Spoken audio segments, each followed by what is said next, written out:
Hi everyone, today's video blog is going to give you some guidelines as a first-time buyer, what to expect. I get asked quite often from first-time buyers, what to expect, how do you do it, what's the procedure, what do I need to know? So here's a very basic idea of buying a house. So first thing, most important, is to go find yourself a mortgage lender, loan officer. If you have a realtor already, they probably can recommend someone that you can use, or you can go to your bank, or you can go online. There's plenty of avenues that you can go down, but the most important thing is to get pre-qualified. You need to know how much you can borrow before you go looking at homes. So once you have that established, once you have your pre-qualification letter, you can then move forward with your agent or go find an agent to help you with your search. Now, when you're speaking to an agent, pay attention, make sure they're listening to what you need, make sure that they understand what's important to you and what's, in the perfect world I would like. They need to pay attention to what's important, and then they can start sending you homes. Once you start receiving homes, you start looking through them, you make a preference list, go and take a drive-by, have a look, drive into the neighbourhood, particularly if you don't know the area. If you know it really well, then maybe that's not entirely necessary. But if you don't know it really well, take a drive-by, in the morning or in the evening. Get a feel for the activity around the house, have a look to see where it's located within the street or within the neighbourhood. Once you've done that, then you can let your agent know, and the exciting stuff starts. You go out, you make appointments, you go and look at houses, you walk in, you fall in love, it's got all what you need. The fun, it's just phenomenal watching buyers walk through the door and you can see that they absolutely love the house, and you're like, yes, I've done it, I found them that house. It's just so much fun. But again, that agent needs to know what's important to you, because you might walk into a house that you absolutely love, but it doesn't check any of that wish list that you gave your agent at the beginning of the process.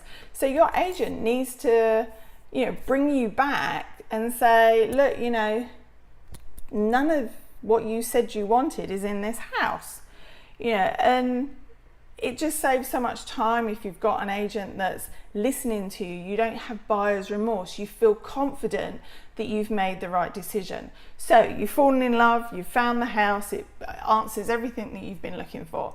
So now you get your agent to do what's called a comparative market analysis. They go back, they look at the neighbourhood, they look at past sales, and they make sure that A, the list price is right, or what the market value is, and they will advise you as to that. Now, when you come to making an offer, you've got that pre-qualification letter. That sends a message to the seller that you are a serious buyer and that you are ready to go.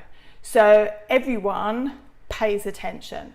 So you write up the contract, your agent will be able to advise you on the terms, on all the criteria and the contingencies that should be in that contract. Because don't forget that agents should know the area, should know the neighbourhood, should know what's going on around there. They'll be able to tell you the demographics, the percentage of people that are over 65, or full-time residents or part-time residents. All this information you should have before moving forward with a contract, so you know exactly where you stand. Now, I always advise going lower than the market value.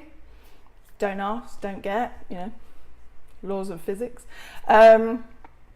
So it's your agent's job to negotiate for you. So you go in a little bit lower, but please remember that Florida is no longer for sale.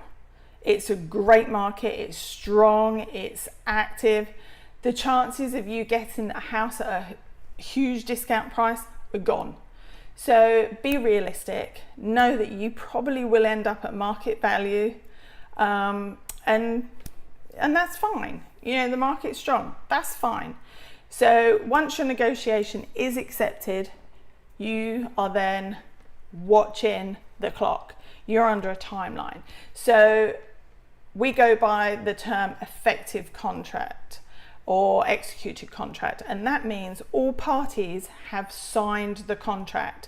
As soon as the last person initials or signs that contract, it is executed. The clock starts ticking, and within that contract there are timelines that you need to abide by, and your agent take you through all of that. We'll put it out step by step, all the dates.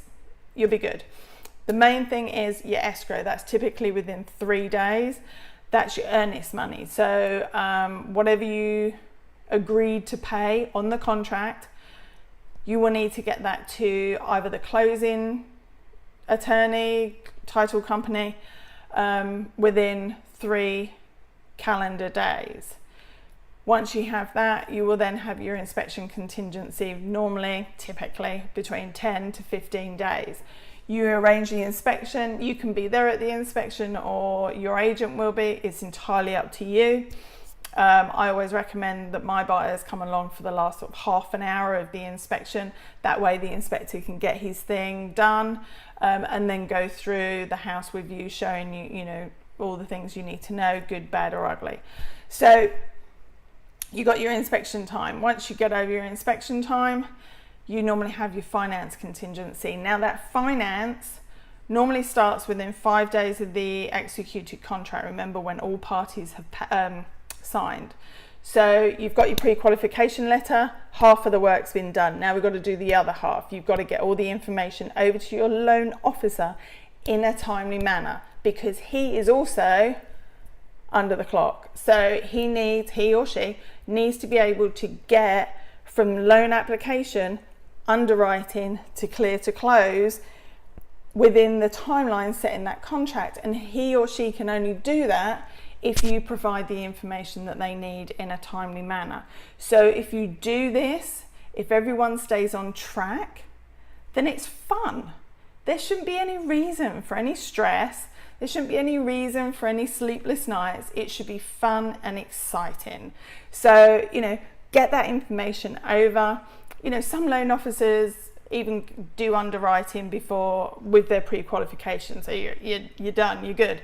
But if they don't, then you need to get that done. So once you satisfy the finance contingency, they will give you what's called a loan approval. Once you have the loan approval, you are committed to close. So now the fun begins. You can buy furniture, you can, well, not on loan by the way, but you can get some furniture, you can start measuring for curtains, and it's just fun. It should be exciting, it should be great and stress-free. Then you've got the clear to close, you've got the closing date. The closing attorney or title company will send you the balance that you need to transfer funds to cover that closing balance. So you get over. Now, I've done a video blog earlier about being careful with wire transfers. Take a look at that, it just gives you the heads up. But basically, always confirm the wire transfer with the closing company prior to sending it over. We just want to take care of your money. Once you've got that, then you've got a closing. You go along to the attorney, you sign the equivalent of the Amazon rainforest paperwork, and you go home with the keys. And it should be fun, it should be exciting. Your agent should be there holding your hand all the way through, explaining every situation, explaining everything. So it's a phenomenal job. I love it. But make sure that you know that your agent has to be experienced, that your loan officer is on track, that is processing it in a timely manner, and everything else should work out fine. Now, obviously, that's a very basic analysis of a purchase.